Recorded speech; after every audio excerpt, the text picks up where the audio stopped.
Assalamualaikum warahmatullahi wabarakatuh. Izin memperkenalkan diri, nama saya Rani Meriska. Saya akan menjelaskan tentang pro dan kontra dari pemindahan ibu kota. Dalam hal ini, semua kita tahu, dalam memindahkan ibu kota bukanlah hal yang mudah, bukan juga membutuhkan waktu yang sebentar, pastinya membutuhkan waktu yang lama, dan harus mempertimbangkan banyak hal dalam memindahkan ibu kota ini. Apalagi dari segi ekonomi, segi keuangan negara, pasti membutuhkan dana yang besar untuk memindahkan ibu kota kita ke Kalimantan, dan membutuhkan persiapan yang panjang. Presiden Jokowi juga menyadari memindahkan ibu kota negara harus memikirkan kepentingan jangka panjang. Dan dalam pemindahan ibu kota juga harus mempertimbangkan dua hal, yaitu pusat pengelolaan pemerintah dan pelayanan publik, serta pusat pengelolaan bisnis. Bapak Jokowi berkata atau sebagai negara besar menyongsong kompetisi global, ketika kita sepakat menuju negara maju, untuk pertanyaan pertama yang harus dijawab adalah apakah di masa yang akan datang DKI Jakarta sebagai ibu kota negara mampu memikul dua beban sekaligus, yaitu sebagai pusat pemerintahan dan pelayanan publik sekaligus pusat bisnis. Menurut Jokowi juga, Indonesia harus mencontoh negara lain di dunia dalam mengantisipasi perkembangan zaman. Jokowi di sini menyontohkan seperti Korea Selatan yang memindahkan ibu kotanya ke Seoul, ke Sejong. Dari Seoul ke Sejong. Terus kemudian Brazil yang memindahkan ibu kotanya dari Rio de Janeiro ke Brasilia. Demikian juga dengan Kazakhstan yang memindahkan dari Almaty ke Astana. Di sini perekonomian mereka atau keuangan negara mereka tidak mengalami kesulitan seperti negara kita. Seperti yang kita tahu, dalam melaksanakan pemindahan ibu kota membutuhkan dana yang besar, bukan hanya miliaran atau jutaan, pasti banyak sekali, bahkan triliunan. Dalam memindahkan ibu kota juga menelan biaya yang tidak sedikit kan pastinya. Ada dua skema pemindahan, yaitu resizing atau non-resizing. Kalau menurut Bappenas, skema resizing itu membutuhkan biaya yang dikeluarkan, yaitu 323 triliun, dan untuk skema yang non-resizing sekitar 466 triliun. Bahkan itu bukan jutaan lagi atau miliaran lagi. Sebagai yang kita tahu, pemindahan ibu kota ini sebagai bentuk pemerataan wilayah. Agar keadilan menjadi dasar Pancasila, ibu kota bisa digunakan sebagai bentuk pemerataan wilayah. Tapi banyak yang gak setuju karena perekonomian Indonesia yang sedang sulit. Ditakutkan keputusan pemerintah ini akan merusak hutan asli Kalimantan yang sebagai paru-paru dunia dan pusat pohon kelapa sawit yang berpengaruh kepada keputusan pangan penduduk Indonesia. Selanjutnya di sini ada beberapa pro dan kontra dari pemindahan ibu kota ini. Yang pertama ada ibu kota pindah saat kemiskinan masih tinggi. Maksudnya di sini adalah tidak semua rakyat Indonesia mengalami perekonomian yang bagus atau perekonomian yang cukup. Banyak masyarakat atau rakyat yang masih kekurangan, seperti rakyat miskin yang hidupnya sehari aja hanya 11.000 jika pindah. Kan di sana juga aksesnya belum mudah ya. Ya menurut saya belum mudah. Karena kan masih banyak hal yang harus diperbaiki lagi dalam infrastruktur yang di sana. Terus kalau rakyat miskin yang hidupnya sehari 11.000, sedangkan kalau naik bis aja sudah butuh 10.000, belum lagi bayar listrik 150.000 per bulan. Untuk rumah kecil dan keperluan biaya sekolah, itu masih banyak banget rakyat kecil atau rakyat yang ekonominya masih kekurangan. Kita rakyat Indonesia tuh belum semuanya sejahtera, belum semuanya terpenuhi kebutuhannya. Masih banyak yang masih kekurangan. Perekonomian Indonesia tuh menurut saya masih sangat-sangat kurang. Kalau kita pindah, kita membutuhkan dana yang besar, membutuhkan waktu yang jangka panjang juga, dan gak mudah kita kalau pindah ke sana mempersiapkan semuanya. Jadi mendingan kalau menurut saya ya bagusin dulu deh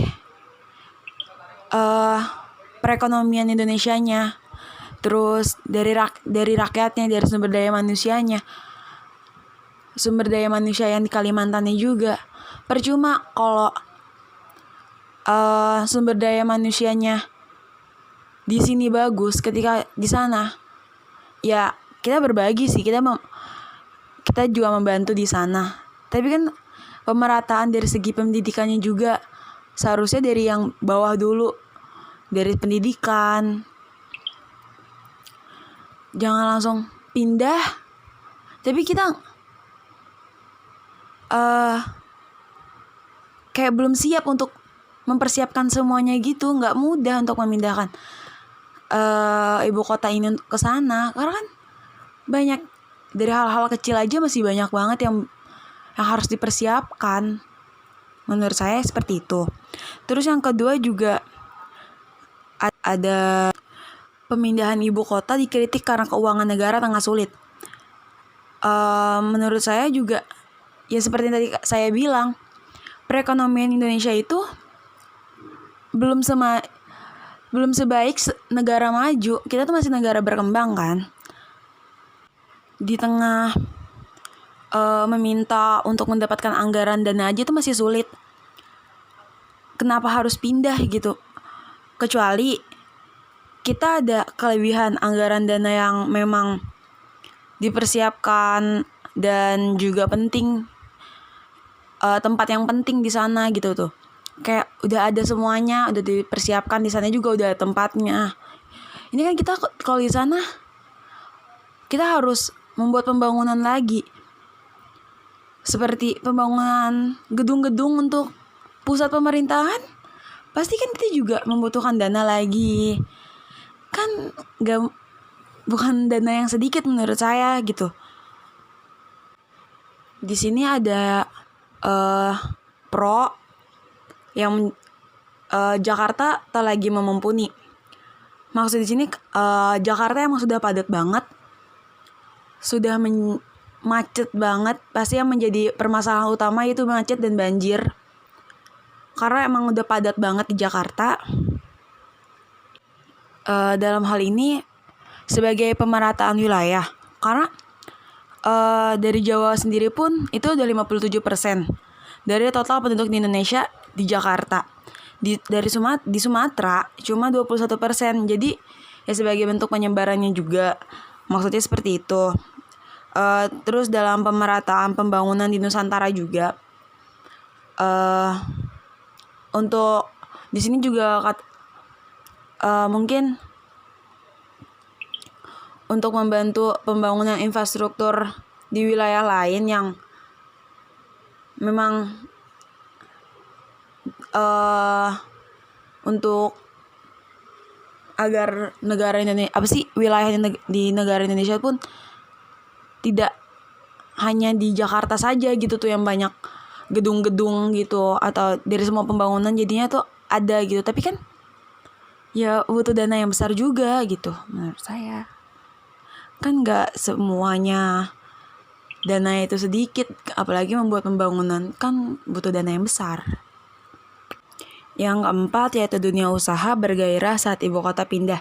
Maksud di sini adalah dalam pemindahan ibu kota, Jakarta ke Kalimantan itu bakal membawa dampak yang positif gitu, khususnya apalagi bagi dunia usaha. Dengan adanya pemindahan pusat pemerintah, otomatis akan menciptakan satu kota metropolitan yang baru dong. Proses pemindahan ibu kota tidak mungkin dapat terwujud dalam waktu yang singkat juga kan. Jadi pemindahan ibu kota menurut dunia usaha ini ide yang bagus untuk membuat daerah pertumbuhan yang baru, tapi harus diingat lagi gitu kan, sifat pemindahan ibu kota kan harus memikirkan jangka panjang. Jadi ya bagi dunia usaha itu ya membuat keuntungan atau perekonomian Indonesia akan lebih baik, karena kan membuat pertumbuhan di sana tuh membuat metropolitan yang baru seperti di Jakarta kan. Jakarta kan udah banyak tuh kota metropolitannya. Terus yang kelima, rencana pemindahan ibu kota dinanti investor. Terjadi kontra yang lain juga karena Kalimantan adalah paru-paru dunia.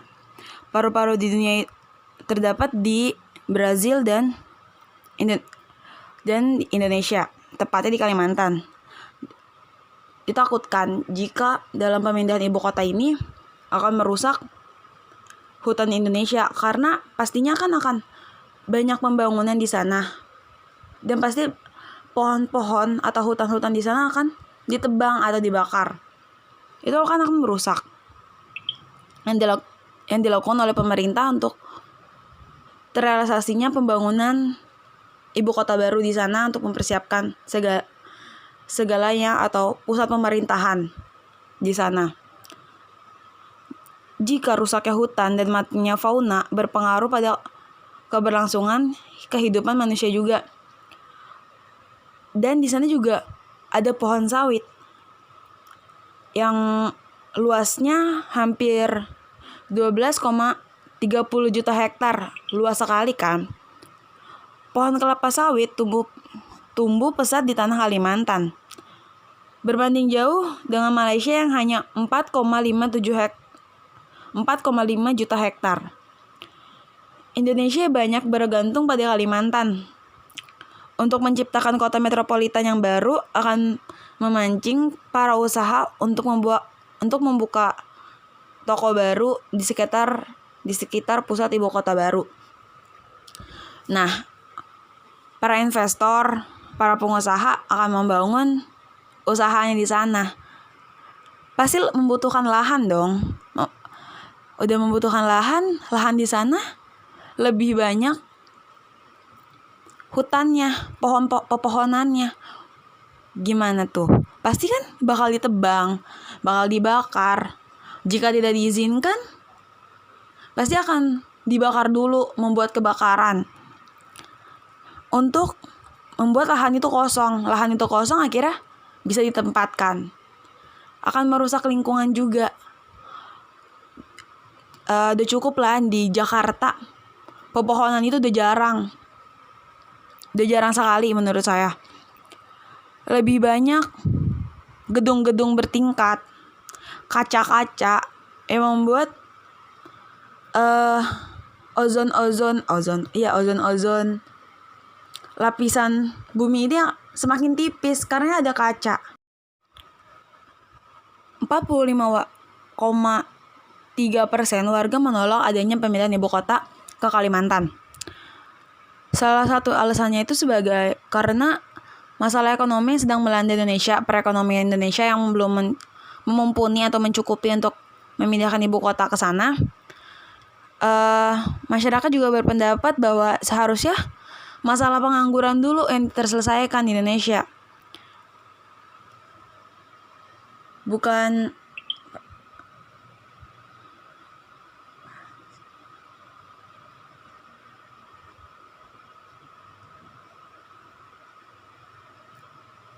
pemindahan terlebih dahulu, tapi dari sumber daya manusia yang dulu. Masih banyak pengangguran di Indonesia. Agar senantiasa rakyatnya tuh tercukupi gitu, dan keadilan dalam bentuk pendidikan atau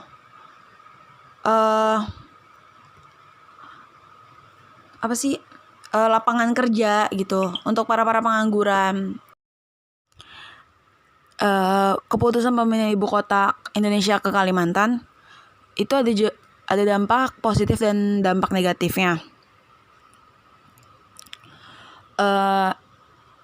Yang akan dirasakan oleh masyarakat juga. Yang pertama yaitu ada pemindahan ibu kota dapat dirasakan baik pelaku ekonomi makro maupun masyarakat yang menjadi penggiat ekonomi mikro. Yang kedua yaitu kegiatan pertanian di Kalimantan Timur maupun daerah sekitar akan meningkat karena kebutuhan produk pertanian meningkat, lalu infrastruktur penghubung antara provinsi di Kalimantan akan meningkat juga. Yang ketiga yaitu bisnis sektor pemukiman di daerah sekitar ibu kota dapat meningkat disebabkan tingginya permintaan karena akan datangnya ASN atau aparatur sipil negara dan pegawai-pegawai swasta yang bekerja di daerah ibu kota yang akan dipindahkan ke Kalimantan. Yang keempat yaitu ada bisnis layanan dan jasa di daerah ibu kota baru dan sekitarnya juga pasti akan berdampak lebih positif karena akan pertambahan penduduk juga, pasti banyak yang pindah juga ke sana. Yang kelima, industri manufaktur dan pengembangan kawasan industri berikut seperti infrastruktur dan utilitas industri, area komersial dan perumahan akan berkembang, mengalami perkembangan pastinya karena seperti perlu tambahan penduduk, banyak yang pindah juga, membutuhkan tempat tinggal baru juga untuk di sana. Lalu selanjutnya ada dari sisi kemaritiman, pemindahan ibu kota ke Kalimantan akan menumbuhkan pusat-pusat pelabuhan dan logistik baru yang sejalan pula dengan konsep pengangkutan barang melalui tol laut yang telah dirintis oleh Bapak Jokowi juga. Yang ketujuh juga dari segi sosial, politik dan budaya, pemindahan ibu kota juga dapat menggeser pola pikir yang selama ini berorientasi pada Jawa sentris menjadi Indonesia sentris dan lebih berorientasi pada upaya untuk menjaga keutuhan negara Kesatuan Republik Indonesia atau disingkat dengan NKRI. Hal ini juga akan memperluas wawasan kebangsaan terhadap keberagaman etnis dan budaya di Indonesia. Yang ke-8 yaitu ada pemindahan ibu kota yang berarti akan memisahkan antara pusat pemerintahan dan pusat bisnis, juga akan mengurangi dampak negatif terhadap aktivitas ekonomi dan bisnis jika terjadi ketegangan atau kegaduhan politik dan aksi-aksi demonstrasi di pusat pemerintahan. Dan nomor 9-nya, ada yang 9-nya dari segi pemerataan ekonomi harus memperhatikan orientasi jangka panjang yang berlandaskan pada pemerataan pembangunan dalam konteks keseluruhan wilayah di Indonesia. Ibu kota bukan hanya simbol identitas bangsa, melainkan juga representasi kemajuan bangsa. Pemindahan ibu kota dilakukan demi terwujudnya pemerataan dan keadilan ekonomi. Namun ada juga dampak negatifnya, yaitu seperti pemerintah dalam memindahkan ibu kota adalah dampak inflasi. Karena jika dilakukan secara cepat atau mendadak, perekonomian regional dan nasional bisa mengalami goncangan. Pasti akan mengalami goncangan banget. Yang kedua yaitu kesenjangan kualitas sumber daya manusia daerah yang masih terjadi antara Pulau Jawa dengan daerah-daerah lain, termasuk Kalimantan. Yang ketiga, pemindahan ibu kota memakan anggaran yang gak sedikit, bahwa total keseluruhan anggaran pemindahan ibu kota dengan skema non-resizing tidak kurang dari 466 triliun. Adapun skema pembiayaan besarnya anggaran ini berarti pembangunan di bidang lain akan tersisihkan, akan lebih memendingkan pembangunan ibu kota baru. Selanjutnya, dampak negatif dampak negatifnya yaitu ada yang keempat, di bidang lingkungan. Kebutuhan lahan untuk ibu kota baru pasti nggak sedikit. Membutuhkan lahan yang luas sekitar 300.000 hektar, yang sebagian besarnya di Kalimantan itu adalah hutan. Yang sebelumnya hutan dipenuhi dengan pepohonan yang asri, tumbuhan hijau, akan menjadi sebaliknya, menjadi hutan beton untuk ibu kota baru. Yang kelima, kantor-kantor dan institusi bisnis pasti akan mengeluarkan investasi lebih, membangun kantor-kantor di ibu kota baru untuk memudahkan urusan birokrasinya dengan pemerintah pusat. Membutuhkan lahan juga pastinya, membutuhkan dana yang lebih juga. Yang keenam, dari segi populasi, jangan sampai ibu kota baru menjadi seperti Jakarta. Gemerlap ibu kota tentu menjadi daya tarik tersendiri dong bagi banyak orang untuk mencari peruntungan. Pertumbuhan ibu kota baru membutuhkan penyanggah juga. Pastinya restoran membutuhkan karyawan, perkantoran pasti membutuhkan cleaning service, pegawai pemerintah pasti membutuhkan berbagai macam keperluan rumah tangga, bahkan tukang potong rambut maupun tukang sol sepatu pasti dibutuhkan oleh ribuan manusia penghuni di ibu kota baru. Nah, kebutuhan ini bisa tersedia dari sumber daya manusia yang tidak membutuhkan spesifikasi keahlian tertentu. Ini bisa jadi bom waktu yang bisa meledak kapan saja gitu. Pasti kan banyak orang yang akan berpindah ke sana, akan mencari kerja, mencari peruntungan di ibu kota baru pasti. Dan akan menjadi kepadatan penduduk pun bakal terjadi di sana. Seperti itu. Terima kasih.